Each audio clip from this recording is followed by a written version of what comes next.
Bismillahirrahmanirrahim. Assalamu alaikum everyone. Welcome to my YouTube channel. In this video, we will discuss the characteristics of Victorian fiction. Victorian novel की क्या characteristics हैं आज की video में हम thoroughly इस topic को डिस्कस करेंगे। इस टॉपिक के नोट्स आपको वीडियो के डिस्क्रिप्शन बॉक्स में एक पीडीएफ लिंक की सूरत में मिल जाएंगे। शुरू करते हैं आज की हमारी video. Victorian age generally start हुई थी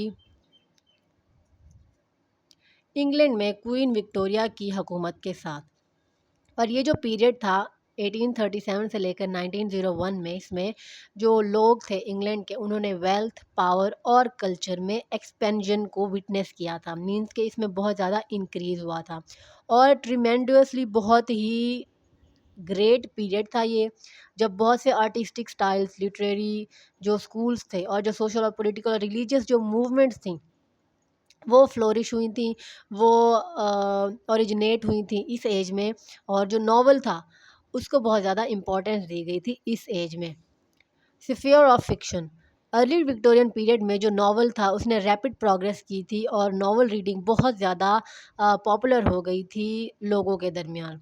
और बहुत से जो लोग थे वो अब एजुकेटेड भी हो चुके थे और उनको पढ़ना भी बहुत ज़्यादा इंटरेस्टिंग फील हो रहा था, तो उन्होंने जो नावल्स थे उनको पढ़ना स्टार्ट किया और नावल जो था वो धीरे धीरे बहुत ही ज़्यादा पॉपुलर होना स्टार्ट हो गया रीडिंग पब्लिक के अंदर इंग्लैंड की। और हर किस्म की ऑडियंस के लिए हर किस्म का मटेरियल जो है वो भी अवेलेबल होना स्टार्ट हो गया रीडिंग पब्लिक के अंदर। Scope of the novel. 18th century में जो स्कोप था नावल का, यानी कि विक्टोरियन पीरियड में, वो इंक्रीज़ हो चुका था। यानी कि 18th सेंचुरी में कंटेम्प्रेरी लाइफ जो थी, मौजूदा ज़िंदगी जो थी और जो मैनर्स थे उसके साथ डील किया गया था नावल्स के अंदर। और कंसिडरेबली ये जो चीज़ थी और ये जो एक तरह से हम कह सकते हैं कि जो ट्रेडिशन थी नावल की वो बरकरार रही। और ब्रिलियंट नावलिस्ट जो थे उन्होंने जो एक पॉसिबिलिटी होती है कंटेम्प्रेरी लाइफ की, रियलिटी को डिपिक्ट करने की, प्रेजेंट करने की, उसको ब्रिलियंटली जो है एक अच्छे तरीके से सरअंजाम दिया। और उनके अकॉर्डिंग नावल को लिटरेचर के किसी भी पर्पस के लिए यूज़ किया जा सकता है। इनफैक्ट अगर हम विक्टोरियन पीरियड की जो इंटेलेक्चुअल लाइफ है उसको अंडरस्टैंड करना चाहते हैं, तो अगर हम सिर्फ फिक्शन पढ़ लें उस पीरियड की, उस एरा की, तो ये हमारे लिए काफ़ी होगा। Novelist of the Victorian age. बहुत से फेमस नॉवलिस्ट हैं उस टाइम के, जैसे कि क्रिटिकल रियलिस्ट जैसे कि चार्ल्स डिकिंस है, ब्रॉन्टे सिस्टर्स है, ऑस्कर वाइल्ड हो गए। उन्होंने एक ह्यूज एक्सपेंजन विटनेस किया था, देखा था लिटरेरी मार्केट के अंदर। और जो दो बहुत ही आउटस्टैंडिंग नॉवलिस्ट थे इस पीरियड के, उनमें चार्ल्स डिकिंस और थेकरे ये शामिल हैं। इनके अलावा भी बहुत से जो माइनर नॉवलिस्ट हैं उन्होंने भी विक्टोरियन फिक्शन में बहुत ज़्यादा कंट्रीब्यूट किया है। Dominant literary form. जो विक्टोरियन रीडिंग है, जो विक्टोरियन रीडिंग पब्लिक है, उन्होंने इस नावल को डोमिनेंट लिटरेरी फॉर्म के तौर पर इस्टेब्लिश किया इस एज में, इस एरा में। जो नावल था वो बहुत ही डिस्टिंक्टिव और कास्टिंग अचीवमेंट थी विक्टोरियन लिटरेचर की। पहले जो सर वाल्टर स्कॉट थे उन्होंने बहुत से नावल्स क्रिएट किए थे रीडिंग पब्लिक के लिए, और उनकी वजह से ही जो नावल था वो बहुत ही ज़्यादा रिस्पेक्टेबल हुआ था विक्टोरियन ऑडियंस के अंदर। अब हम देखते हैं विक्टोरियन एज के नॉवलिस्ट जो थे उनकी क्या कैरेक्टरिस्टिक्स थी, उनकी क्या क्वालिटीज़ थी जिसके अकॉर्डिंग उन्होंने नॉवेल्स लिखे। जो नॉवलिस्ट थे विक्टोरियन एज के, उन्होंने मिडिल क्लास की जो वैल्यूज़ थी उनको एक्सेप्ट किया हुआ था, और उन्होंने जो प्रॉब्लम्स थी इंडिविजुअल्स की सोसाइटी के अंदर, किस तरह से वो एडजस्ट करते हैं इन प्रॉब्लम में, उसको भी हाईलाइट किया था। उसके अलावा वेल राउंडेड मिडिल क्लास जो कैरेक्टर्स थे उनको भी एम्फेसाइज किया, प्रेजेंट किया। और जो हीरो था उनके नॉवेल्स में वो एक रेशनल मैन था, रेशनल मैन ऑफ वर्चू, यानी कि एक नेक इंसान, एक अच्छा इंसान, एक अच्छाई करने वाला इंसान। और जो नॉवलिस्ट थे वो ये भी बिलीव करते थे कि जो ह्यूमन नेचर है वो फंडामेंटली गुड है, और कुछ एरर्स हो जाते हैं ह्यूमन पर्सनैलिटी के अंदर, ह्यूमन कैरेक्टर के अंदर, और जिनको हम करेक्ट कर सकते हैं मेचोरेशन के ज़रिए, मेचोरिटी हासिल करके। The Victorian novel appeal to readers because of its. अब विक्टोरियन नावल किस तरह से रीडर्स को अपील करता है, किस तरह से रीडर्स को खुश करता है, उसके रियलिज्म की वजह से। उसके अलावा एवरीडे वर्ल्ड की जो हमारी हर रोज़मर्रा की जो लाइफ है, रोज़मर्रा की जो प्रॉब्लम्स हैं, उनको जो विक्टोरियन नॉवल है, विक्टोरियन फ़िक्शन है, वो बहुत ही अच्छे तरीके से प्रेज़ेंट करती है, और ये चीज़ भी रीडर्स को बहुत ज़्यादा अट्रैक्ट करती है। Introduction of characters. जिसमें अच्छाई और बुराई दोनों पाए जाते हैं, वर्च्यू एंड वाइस दोनों ही मौजूद होते हैं। ये चीज़ भी रीडर्स को अट्रैक्ट करती है। उसके अलावा नेचुरल ग्रोथ और पर्सनैलिटी की जो नेचुरल ग्रोथ है वो भी इस विक्टोरियन फ़िक्शन के अंदर दिखाई जाती है और ये भी रीडर्स को बहुत ज़्यादा अट्रैक्ट करती है। एक्सप्रेशंस ऑफ इमोशंस जैसे कि लव है, ह्यूमर है, सस्पेंस है, मेलोड्रामा है, पैथोस है, डेथ बेड सीन्स हैं इन नॉवेल्स के अंदर, इस फ़िक्शन के अंदर, ये चीज़ भी बड़ा रीडर्स को अट्रैक्ट करती है। Moral earnestness, moral sincerity, moral goodness, उसके अलावा सोशल इविल्स जो हैं उनके खिलाफ वॉर, उसके अलावा सेल्फ सेंसरशिप, सेल्फ अकाउंटेबिलिटी, ये एक्नॉलेज करने के लिए कि उस टाइम में जो मोरालिटी थी वो बहुत ही ज़्यादा स्टैंडर्ड थी, बहुत ही इंपॉर्टेंट थी। The Victorian novel featured several developments in narrative technique, बहुत सी डेवलपमेंट्स हुई थी विक्टोरियन नॉवल में, जैसे full description, exposition, authorial essays, multi plotting feature, बहुत एक ही स्टोरी के अंदर बहुत सी प्लॉट्स होना, उसके अलावा सेंट्रल कैरेक्टर्स बहुत से होना। अब ये तो हमने देख ली विक्टोरियन नॉवलिस्ट की, विक्टोरियन नॉवल किस तरह से रीडर्स को अपील करते हैं। अब हम मेन कैरेक्टरिस्टिक्स, जो मेजर कैरेक्टरिस्टिक्स हैं विक्टोरियन नॉवल की, उसको हम थोड़ी डिस्कस करते हैं, जो कि मैक्सिमम है 10। फर्स्ट ऑफ ऑल जो इंपॉर्टेंट और मेजर कैरेक्टरिस्टिक है विक्टोरियन नॉवल की वो है इजी टू अंडरस्टैंड, जिसकी वजह से ये बहुत ज़्यादा पॉपुलर है।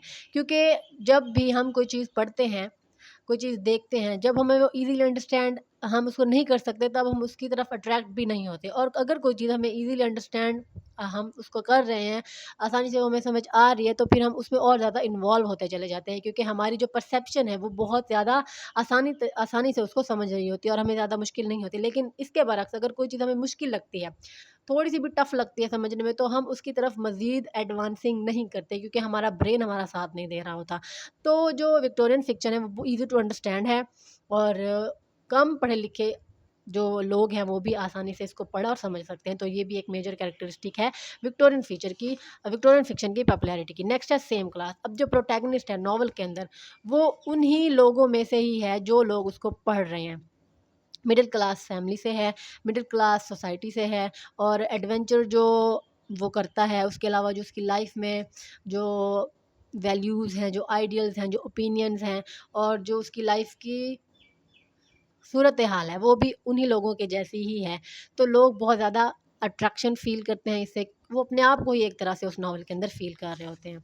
नेक्स्ट है सेटिंग। जो सेटिंग है विक्टोरियन फ़िक्शन की, विक्टोरियन नॉवेल्स की, वो उसी जगह में से ही है, विक्टोरियन सोसाइटी में से ही सेटिंग दी गई है विक्टोरियन फ़िक्शन की। नेक्स्ट है मिरर ऑफ सोसाइटी। जो नॉवल है इस विक्टोरियन एज का, वो सोसाइटी का एक तरह से रिफ्लेक्शन है, एक मिरर है जिसमें हमें पूरी विक्टोरियन सोसाइटी जो है वो नज़र आ रही है और हम सिर्फ़ और सिर्फ़ फ़िक्शन और नॉवेल्स को पढ़ के ही विक्टोरियन सोसाइटी को कंप्लीटली अंडरस्टैंड कर सकते हैं। और जो रीडर्स हैं वो अपनी सेल्फ आइडेंटिफिकेशन भी कर सकते हैं इन फिक्शन को, इन नॉवेल्स को पढ़ के। नेक्स्ट है इंस्टॉलमेंट्स। अब मज़े की बात ये कि जब पब्लिक के अंदर बहुत ज़्यादा पॉपुलैरिटी फैल गई इस नॉवल की, फ़िक्शन की, तो अब जो रीडर्स, जब राइटर्स थे, उन्होंने इंस्टॉलमेंट्स पे नॉवेल्स की जो पार्ट्स हैं वो देना स्टार्ट कर दिए। जैसे हर न्यूज़पेपर में कोई पीरियोडिक तरीके से कोई एपिसोड आ जाती है और जैसे हाफ़ पार्ट जो है वो आज पब्लिश हुआ है उसका नॉवल का, तो हाफ़ पार्ट जो है वो फिर कुछ टाइम बाद पब्लिश हो जाएगा। तो इस तरह से जो राइटर्स हैं उन्होंने इंस्टॉलमेंट्स की बेस पर एक सीरीज़ स्टार्ट कर दी, जिससे जो ऑडियंस है वो बहुत ज़्यादा अट्रैक्टेड उन्होंने फ़ील किया, अट्रैक्शन फ़ील की और उसके अलावा बहुत ज़्यादा क्यूरियस भी हो गए। तजस्सुस उनमें पैदा हो गया कि अब जो नेक्स्ट एपिसोड है या जो नेक्स्ट एडिशन आएगी उसमें ऐसा क्या होगा। तो ये जो चीज़ है इसने और ज़्यादा पॉपुलर किया विक्टोरियन फ़िक्शन को रीडिंग पब्लिक के दरमियान। नेक्स्ट है प्रॉब्लम्स ऑफ सोसाइटी। जो नॉवलिस्ट थे उन्होंने सोसाइटी को रिप्रेजेंट किया जैसा कि उन्होंने देखा। उसके अलावा जो सोसाइटी की प्रॉब्लम्स थी, जैसे इंडस्ट्रियलाइजेशन हुई, एक्सप्लॉयटेशन जो थी विमेन की, चिल्ड्रन की, उसके अलावा जो टेरिबल लिविंग कंडीशंस थी उस टाइम की, उसको उन्होंने एज इट इज़ पोर्ट्रे किया, एज इट इज़ लिखा अपने नॉवेल्स के अंदर, जिसको रीडिंग पब्लिक ने बहुत ज़्यादा रिलेटेबल पाया और बहुत ज़्यादा इंटरेस्ट जो है वो फील करवाया, शो करवाया। और लोगों को ये सिर्फ ये नहीं कि सिर्फ और सिर्फ प्रॉब्लम्स ही प्रेजेंट की गई नॉवेल्स के अंदर, बल्कि लोगों को रेमेडीज़ भी बताएंगे कि किस तरह से आप इन प्रॉब्लम से निकल सकते हैं। नेक्स्ट है डाइडैक्टिसिज्म। डाइडैक्टिसिज्म जो है एक ऐसी टर्म है जो कि यूज़ होती है किसी को टीच करने के लिए, किसी को इंस्ट्रक्ट करने के लिए, किसी को मोरल फिलोसफिकल या रिलीजियस लेसन ओपिनियन कन्वे करने के लिए। तो डाइडैक्टिसिज्म जो था ये एक इम्पॉर्टेंट एस्पेक्ट था, इम्पॉर्टेंट फीचर था विक्टोरियन नॉवल का। नेक्स्ट है प्लॉट। जो प्लॉट है नॉवेल्स की वो जनरली बहुत ही लॉन्ग और कॉम्प्लिकेटेड है, और एक प्लॉट में बहुत ज़्यादा सब प्लॉट्स भी आ जाती हैं। जो राइटर्स हैं वो भी एक मार्क्ड इंप्रेशन देना चाहते हैं रियलिटी का, तो इस वजह से उन्होंने ना सिर्फ एडवेंचर्स प्रेजेंट किए मेन कैरेक्टर्स के, बल्कि उन कैरेक्टर्स के भी एडवेंचर्स प्रेजेंट किए जो कि इतने ज़्यादा इंपॉर्टेंट नहीं होते। नेक्स्ट है पॉपुलर नावल। नाइन्थ कैरेक्टरिस्टिक है, जो मोस्ट पॉपुलर नावल से विक्टोरियन एज के वो रियलिस्टिक थे, उनकी प्लॉट्स बहुत ज़्यादा थिक थी और उनमें बहुत ज़्यादा कैरेक्टर्स मौजूद, और उसके अलावा जो प्लॉट्स और जो स्टोरी है वो भी बहुत ज़्यादा लेंथ थी, जो कि उस टाइम की जो कंटेम्प्रेरी लाइफ है, जो कि उस टाइम की लाइफ है, उस टाइम की जो ज़िंदगी है, जो इंटरटेनमेंट है मिडिल क्लास के लिए, उसको रिप्रेजेंट करती है। नेक्स्ट है जी और लास्ट है रियलिस्टिक नॉवेल्स। अब जो विक्टोरियन नॉवेल्स हैं वो बहुत ही ज़्यादा रियलिस्टिक हैं और उन कैरेक्टर्स के ऊपर फोकस करते हैं जो कि डेली लाइफ से लिए जाते हैं। मीन्स कि उस टाइम की जो लाइफ थी उसमें जिस किस्म की एक तरह से कंडीशन थी लोगों की, उनको कैरेक्टर बना के नॉवेल्स के अंदर पेश किया गया था। और जो पुअर पीपल की जो एक्सप्लॉयटेशन थी, उसके अलावा जो सोशल मोबिलिटी थी मिडिल क्लास की, और उसके अलावा जो मिडिल क्लास की जो राइजिंग प्रॉब्लम्स थी, उनको प्रेजेंट किया गया, रियलिटी को पोर्ट्रे किया गया, रियलिटी को डिपिक्ट किया गया, तभी जाके जो विक्टोरियन नावल है, विक्टोरियन फिक्शन है, वो बहुत ज़्यादा पॉपुलर हुई। तो ये थी आज की हमारी वीडियो, और इस टॉपिक के नोट्स आपको वीडियो के डिस्क्रिप्शन बॉक्स में एक पीडीएफ लिंक की सूरत में मिल जाएंगे।